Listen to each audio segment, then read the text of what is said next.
make sure all of our animals are staying in section and everything is alright. So say hi to Bob. Hi, Bob. Hi, Bob.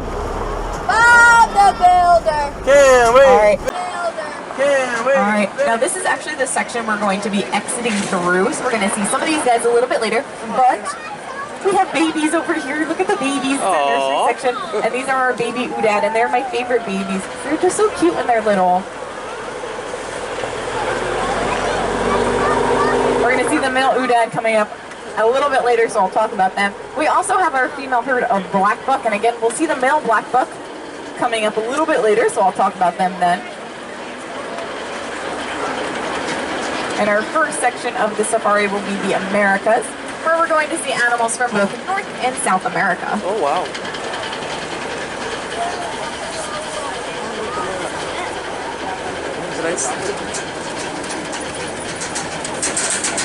Now over here on our left side, we do have some of these big birds. Those are our rhea. They are a large flightless bird from South America. They're a member of the rat-type families. They're cousin of the ostrich and the emu. We also have two more over here. Bouncing. Now coming around this bend on our left side, we're going to have our fallow deer over by this tree. Now the fallow deer actually aren't native to the Americas. They were introduced as a game species from Europe. And they're going to actually have those spots on their backs throughout their entire lives, unlike white-tailed deer, who lose them as they mature. On our right side, we do have our Roosevelt elk, named after President Theodore Roosevelt. Now these guys are native to the North Pacific. They can get up to about 1,000 pounds.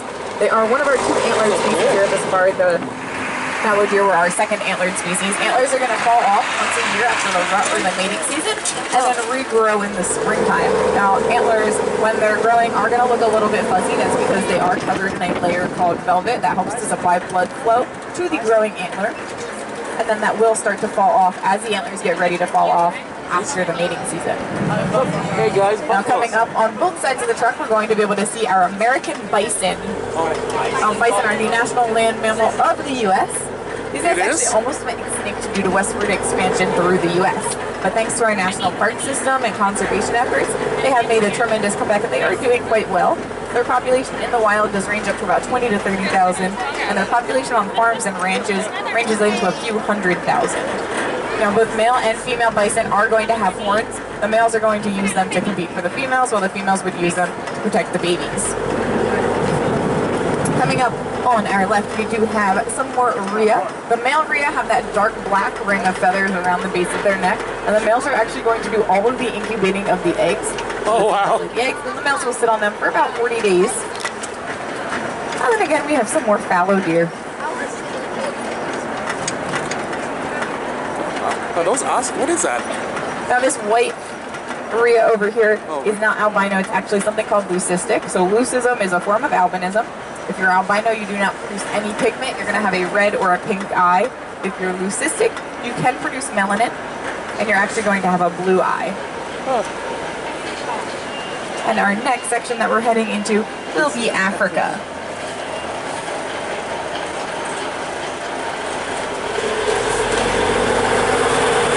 They spelled it with 2 K's for aesthetics, basically. We found out recently that's actually like the Finnish way to spell Africa, apparently. But that was a complete accident.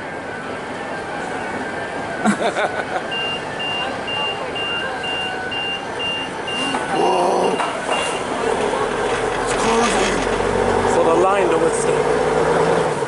Alright, Is that so an our ostrich? first animal in this Africa section that we're going to be able to see is going to be over here on the left side as we pass the trees. We're going to see my favorite animal, the African elephant. Oh, wow. Both male and female African elephant can have tusks. So that's one of the differences between African and Asian elephants. So African elephants, both male and females have tusks. Asian elephants, only the males are going to have tusks. African elephants also have a much larger ear compared to the Asian elephant. And African elephants actually have 2 lips to their trunk, whereas Asian elephants are only going to have that upper lip to their trunk. Which one's bigger? Elephants are considered endangered. They are poached for their tusks.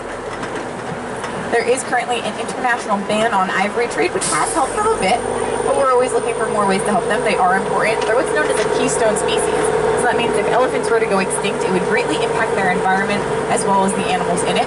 Elephants help to clear a lot of the trees and create the African savannas. So without them, it could become heavily forested, which other animals are not adapted for. Yes.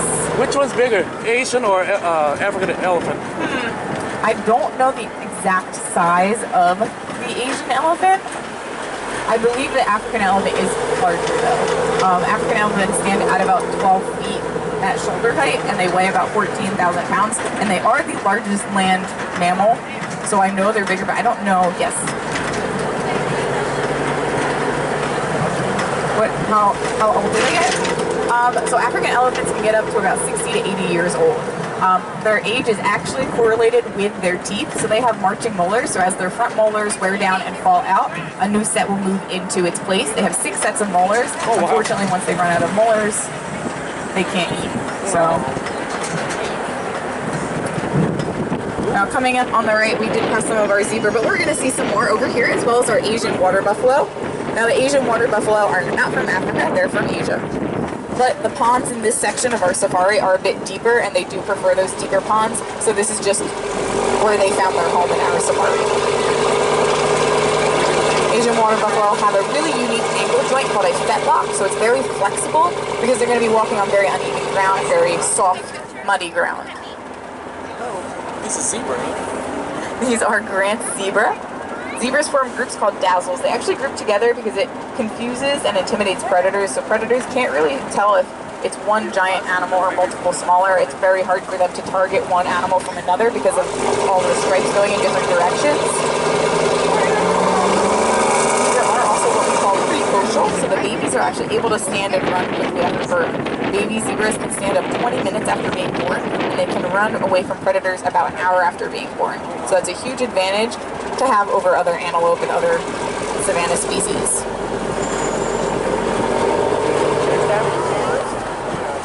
And we do have a baby right in there.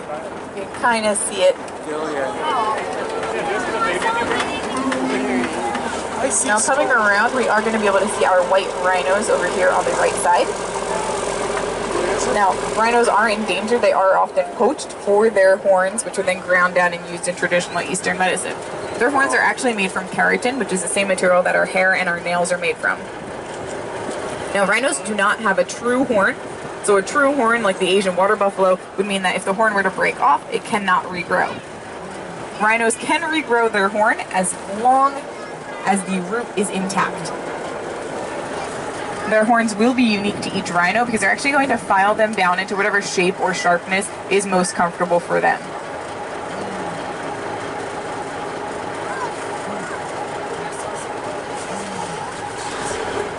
Now, rhinos also have very poor eyesight, so when we get up a little bit closer, you might be able to see some of the fur around the ears. That fur is to help aid in their hearing, and we are just waiting for our warden because they're a little bit too close to the gate to get into the next section. So we kind of have to wait it out. Ostrich crossing. I mean, look at the ostrich. Well, the ostrich can go through the gate. Holy. The rhinos can't. Look how tall it is.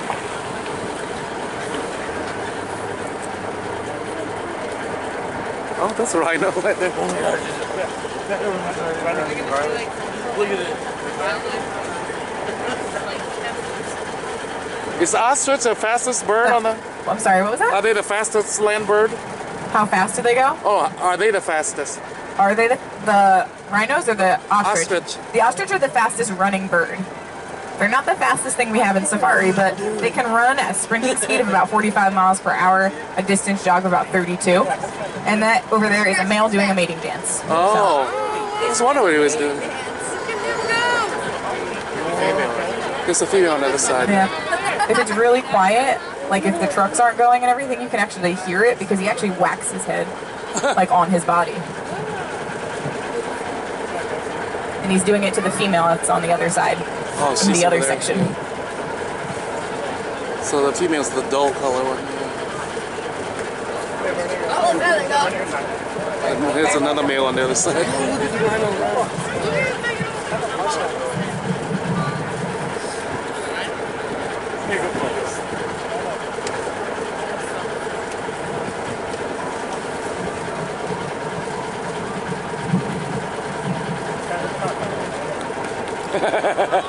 Shoot!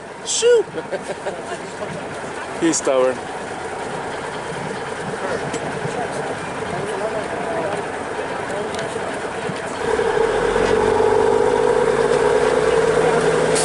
All right, and the next section that we can now finally enter, since the rhinos have moved, will be the wild plains. So we're going to see a few different species of antelope. We're going to see our gazelles. We're also going to see our reticulated giraffes in this section.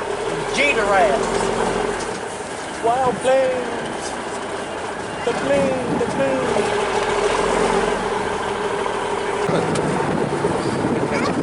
I know what it looks like when Now coming up on our right side as we pass this little group of trees, we're actually going to be able to see our common eland. Common eland are one of the largest species of antelope. They can get up to about 2,000 pounds. Due to their size, they're not the fastest. They can run at about 25 miles per hour, but they are great jumpers. These guys can jump about 8 feet into the air when startled. So that's right here. Right past the barn, that the ones that we're hiding are actually the Visa oryx. They have that gray color with a black stripe. Now the Visa oryx are a desert animal. They get most of the water they need from the vegetation they eat, and they can actually go a few weeks without water. So they're really good at conserving that water in their body. Also, on the right side, with some more common eland, we do have the ellipsis waterbuck. So they are named for that white ellipse shape or circle on their rear end. Now they are called waterbuck. They don't spend too much time in the water, but they are always found around the water because they do use the water to evade predators like the African lion. Right before the ellipsis waterbuck on the right, we did pass a few male black buck, but we're going to see a lot more coming up.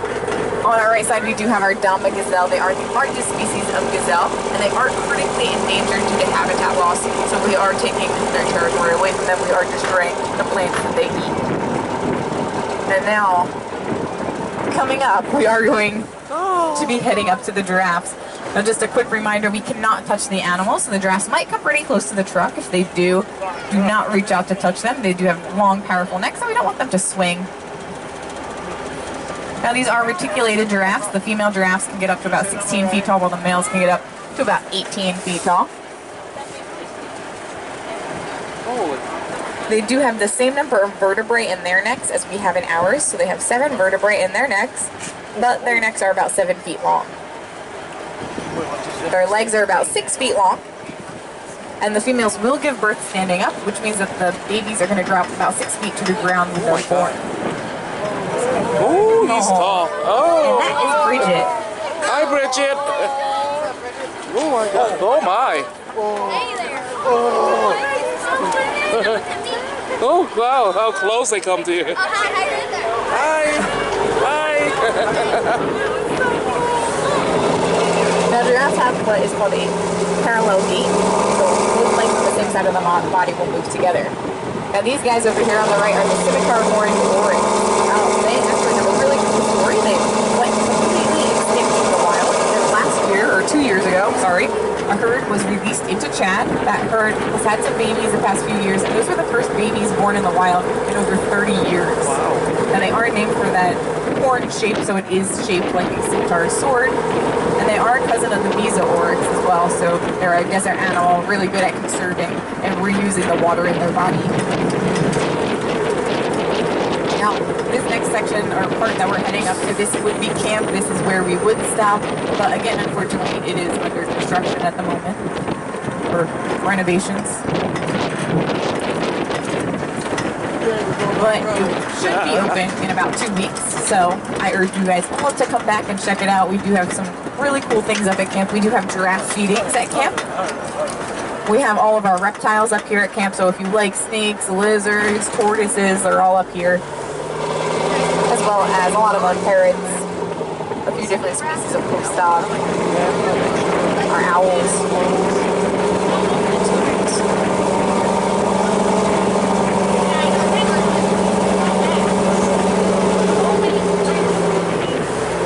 Our next section coming up will be Serengeti grasslands. In that section, we are going to see a few more species of antelope.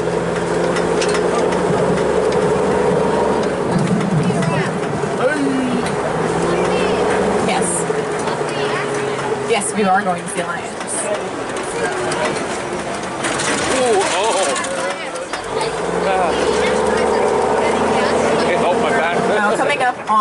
the right side, down this hill, we do have 2 male black buck. So it's just past this tree up here. Now, the male black buck do darken as they mature. So you can see one of them is a lot darker, is going to be older than the lighter one. The males also have spiraled horns, whereas the females don't, and the females are going to stay a white fawn color throughout their lives. In this section, we do have a bachelor herd, so they are all males. The female herd is in that first section when we first entered Safari. So that's like our female nursery area. Coming up on the right, we're going to see our addax. Now, addax are this light gray color. In the summer, they're going to turn all white. They are critically endangered due to poaching for their fur, as well as their horns, and they're actually one of the animals that gave rise to the myth of the unicorn. Now, just behind this male ostrich and the leucistic peacock, we do have our sable antelope. Now, sable antelope are brave, and they will stand their ground when confronted with a predator like the African lion. And over here on the right, we do have our black wildebeest, or our white-tailed gnu. Now, these guys almost went extinct in the wild. At one point in time, they could only be found on 2 farms in Africa. They have since then had some herds released into the wild. And their population in the wild does range up to about 18,000, so they are doing much better. We also have some more male black buck, a little bit older because they're darker over there on the right. And now we are entering into the King's Land, so this is home to our African lions.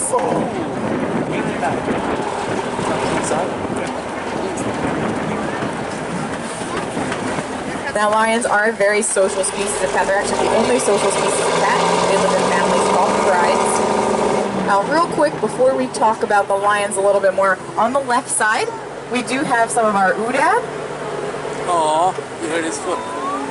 Now, Oodad are a close relative of the goat. They're often referred to as Barbary sheep. And this, again, is a bachelor herd, so they are all males. Now, the male lion is going to have a large mane. Typically, there is going to be 1 male. There can be more than 1 male, but only ever 1 alpha male. The alpha male is going to have a much fuller, much darker mane compared to the other male as he's looking at the Oodad. That's due to an increased level of testosterone, because he's typically going to be the oldest. Now, lions are considered endangered. The males are often trophy hunted for their large manes, whereas the females are going to be hunted because we are taking territory away from the lions, especially their hunting territory. Farmers see lions as a threat to their livestock because lions will then hunt the livestock. So farmers will hunt the lions. On the left, we do have some of our cubs. They're a little bit older than 2 years old. And then we have our second pride. Now, we do have 2 prides here at the safari. Each pride has its own alpha male, so they do have to be kept separate from one another. But they do switch in and out every day. Now, the male's mane has actually decreased in size over the years due to trophy hunting, which is unfortunate because it is important. It does help to protect the male's neck while he protects the pride. So the mane is going to protect his neck while he protects his family from lions, hyenas, or anything else that might pose a threat. The female's job is going to be to hunt and raise the cubs. Females within a pride do give birth all around the same period of time. This makes it a lot easier for them to be able to share the responsibilities. So while some of the females are out hunting, the rest can stay back, take care of, and nurse all of the cubs. And now we have an ostrich mating dance on the left up close. Yay. He's peacocking. They've been doing this all day. It's big. Big turkey leg. I don't see a female anywhere. Alright, and we are going to be entering into our next section of the safari, which will be Black Bear Ridge.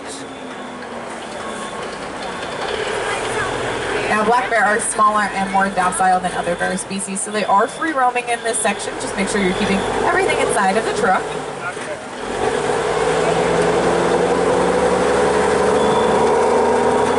Now, black bear can be found across most of North America. They can be found from Mexico all the way up into Canada and Alaska. Black bear are fantastic climbers. They do have curved, sharp claws to help aid in their climbing. And coming up over here, on the right side, we do have a bear den with a mama bear and 2 cubs. Aww. They're around a year old. we should just cruise down this hill. And then coming down the hill on the left, we're also going to see another bear den with a mama bear and 2 more cubs. Now, black bear actually come in 4 different color variations. Brown, black, blonde, and white. Our only brown black bear is up here on this platform. He's sleeping. And her name is Cinnamon. Oh. And we have the babies. Black bear are opportunistic omnivores, so they eat both plants and animals, but they are going to go after whatever is quicker or easier. So because they're a little bit more docile, they are going to tend to have a little bit more of a plant-based diet compared to other bears, but they will eat meat if it's available.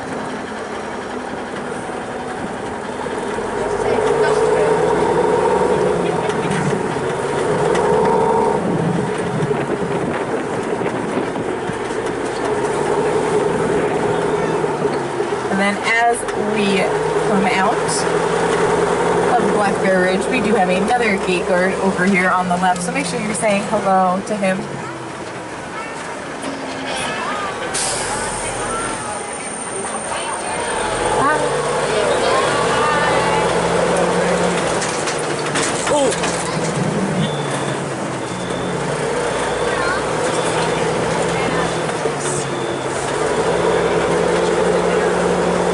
Coming up on the left, we're actually going to be able to see our red lechwe coming up over in this corner here. Now, red lechwe do live in very marshy environments. It's a little bit harder to navigate marshy environments. So to make up for that, they actually have longer rear legs than front legs, and their hooves are elongated, so that helps to navigate the marshlands a little bit easier.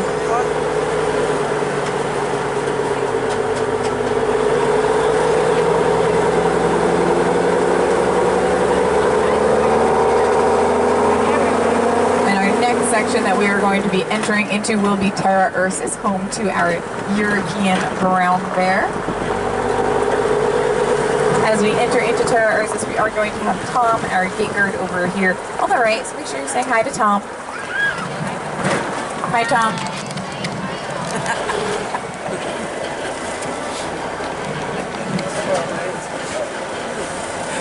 Now, brown bear are bigger and more aggressive than black bears, so they are not free roaming in this section. European brown bear, although a different species, are actually a cousin of the grizzly bear, but they're a bit smaller than grizzly bear. They're going to weigh about 100 pounds less than a grizzly bear does. Now, the first 3 bears we're going to see on our left are 3 cubs. So this first one in this corner here is Bailey. Bailey is about 2 years old, and she was raised up at camp 2 years ago.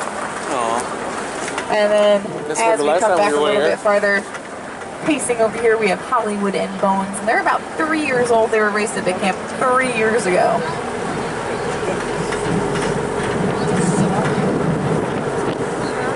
Now again, like I said, brown bear are bigger than black bear. They also have claws that are a lot flatter and blunter, so it's a lot more difficult for them to climb trees, but they do climb occasionally. It's bleeding. Mama bears will teach their cubs how to climb. They do so by climbing up one side of the tree and then back down the other so that the cubs follow. That then makes it a lot easier for them to be able to chase their cubs up into trees if they perceive a threat.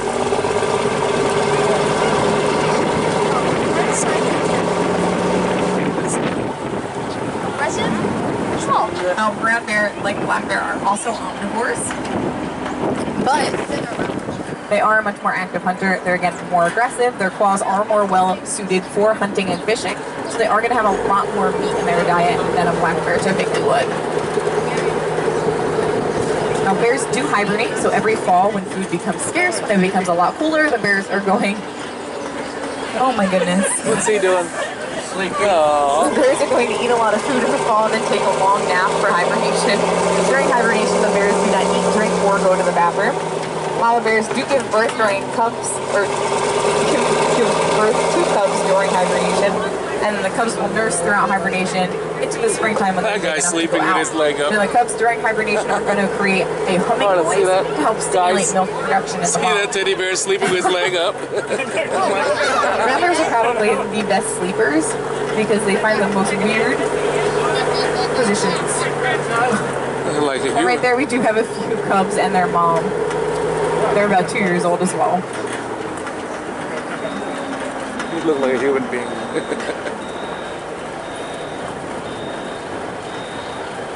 What section are we entering? We haven't seen a tiger yet.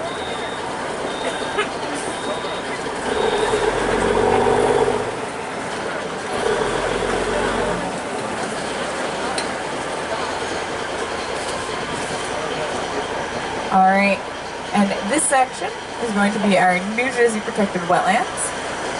So New Jersey and Six Flags set this area aside to be untouched by the safari. So it has been untouched since the 70s. It's what parts of New Jersey may have looked like if they had never been developed, because we are naturally a wetland state. Any animals seen in this section are not owned by Six Flags or Safari. They're just native New Jersey wildlife that comes and goes. So we do sometimes see some deer, groundhogs. We always see turtles, or almost always see turtles up in the ponds ahead. We'll see them on the logs. Different species of bird, really anything that you would find in New Jersey in your backyard could be found in this section.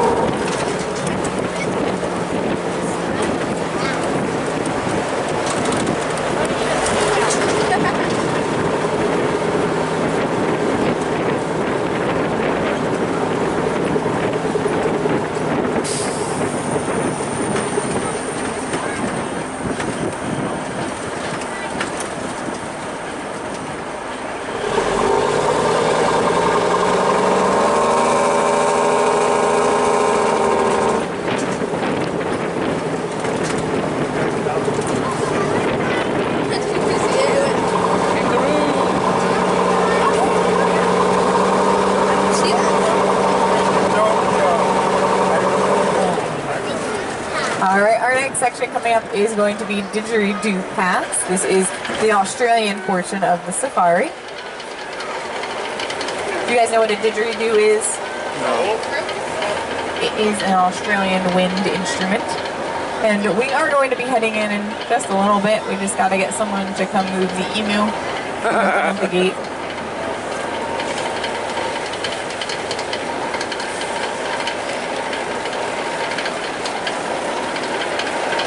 Or maybe they'll move far enough that we can get in.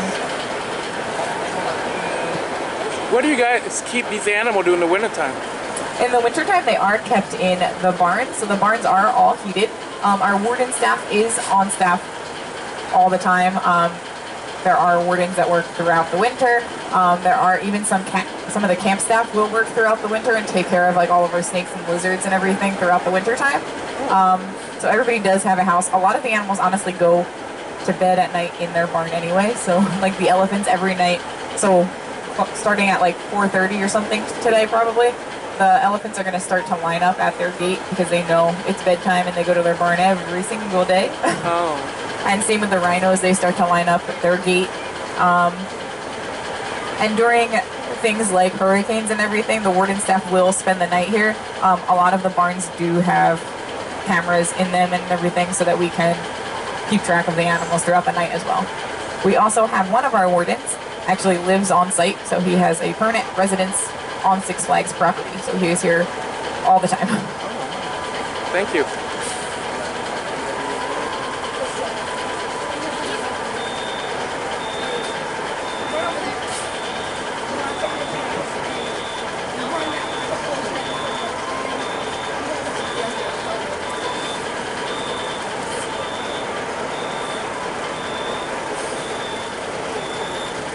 Alright, and welcome to Didgeridoo Pass. Now on both sides of the truck we are going to see emu. Emu are another large flightless bird, a member of that rat-type family, so they're cousins of the ostrich and the rhea. Emu stand at about 7 feet tall, so they're a bit bigger than rhea, a bit smaller than ostrich. Now emu are actually the only bird with a calf muscle that makes them fantastic runners, jumpers, and swimmers. These guys can jump about 7 feet into the air, so that's about their height. Emu, unlike ostrich and rhea, also really don't have a wing, so they do have a little vestigial wing to That's kind of a kangaroo right hanging there. down. So they can't use their wings or puff up their wings to scare off predators from the nest. So what emu are going to do is they're going to shake their stiff tail feathers to create a rattling noise to scare off any predators from the nest. Oh, there they Now are. in this section we also have our kangaroos. We're going to see some coming up on the right. These are the red kangaroo. They are the largest species of kangaroo, the largest marsupial species. So the females are going to be a little bit more gray. The males are going to be a little bit more red. The males can actually get up to about 6 feet tall, about 9 feet in length, including their tail. Kangaroo will use their tail kind of like a fifth limb, so they're going to be down on the ground to help keep balance and support while they're standing or walking. And then when they're hopping, they're going to be up off the ground, and they're going to be used kind of as a counterweight so that the kangaroo doesn't fall forward as it hops. Now, kangaroo babies are called joeys.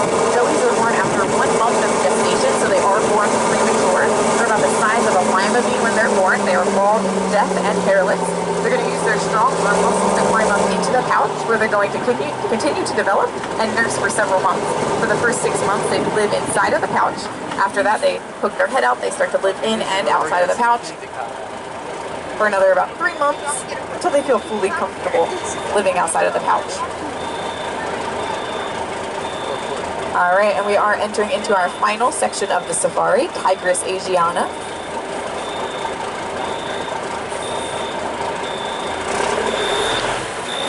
So now we do have 2 species of tigers here at the safari. All the tigers on the right side of the truck will be Bengal tigers. All the tigers on the left side of the truck will be Siberian tigers. Now, Bengal tigers actually come in 4 different color variations: white with black stripes, white with off-white stripes, orange with black stripes, and the golden tabby, which is a light orange with light brown or butterscotch stripes. Siberian tigers only come in 1 color variation, just orange with black stripes.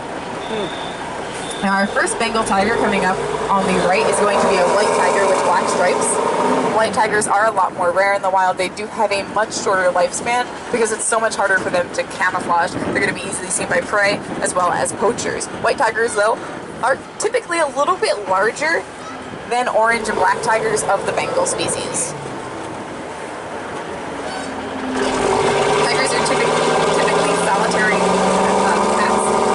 They live one tiger per territory. Usually it's going to be a male territory surrounded by a bunch of different female territories. We have some of our female herd of black buck over here in the leaves.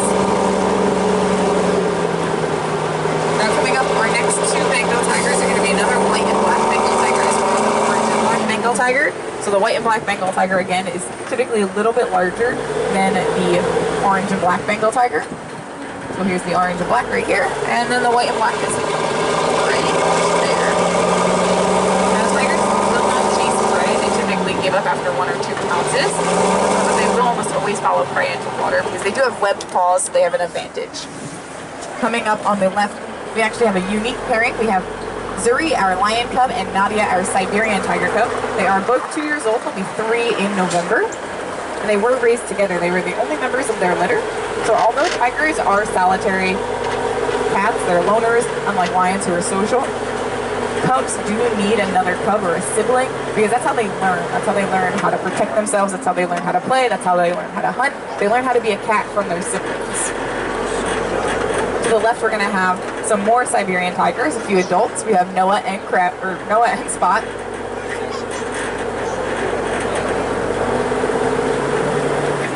Now, Siberian tigers, as well as all other tigers, are endangered. They are poached for things like their bones, their claws, their teeth, and their fur, and they do suffer from habitat loss like all of our other animals. So when tigers are separated, so when we increase our territory and we separate males from females, they cannot get together to mate. And when they try to get together to mate, they often have to travel through human environments, and that's where they fall victim to poaching. So over here we do have some of our yaks. Yaks are also used to make burden so they can carry bales of hay on their back, they can pull carts, and we have our female dad as well in the hill. Now we are going to be exiting the safari, and as we exit, make sure that you're saying goodbye to Miss Claire over here on our left.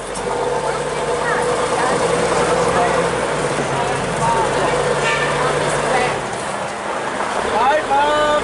Bye, Miss Claire! Oh!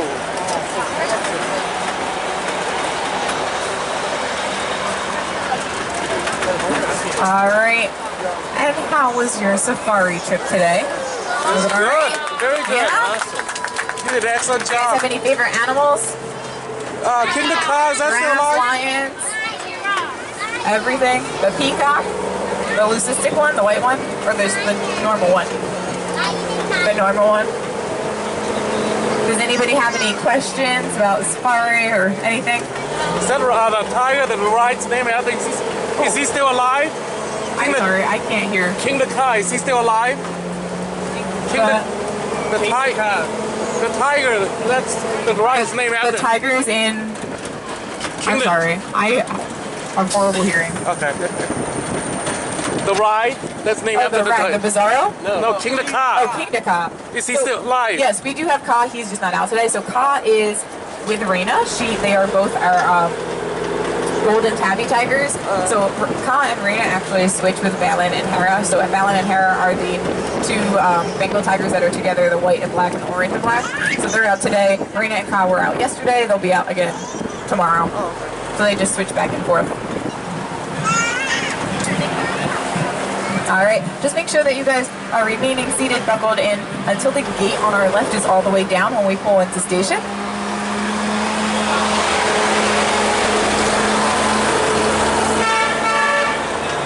I think I shut it off. All right, also make sure that you're checking the floor for all of your belongings. Make sure you have all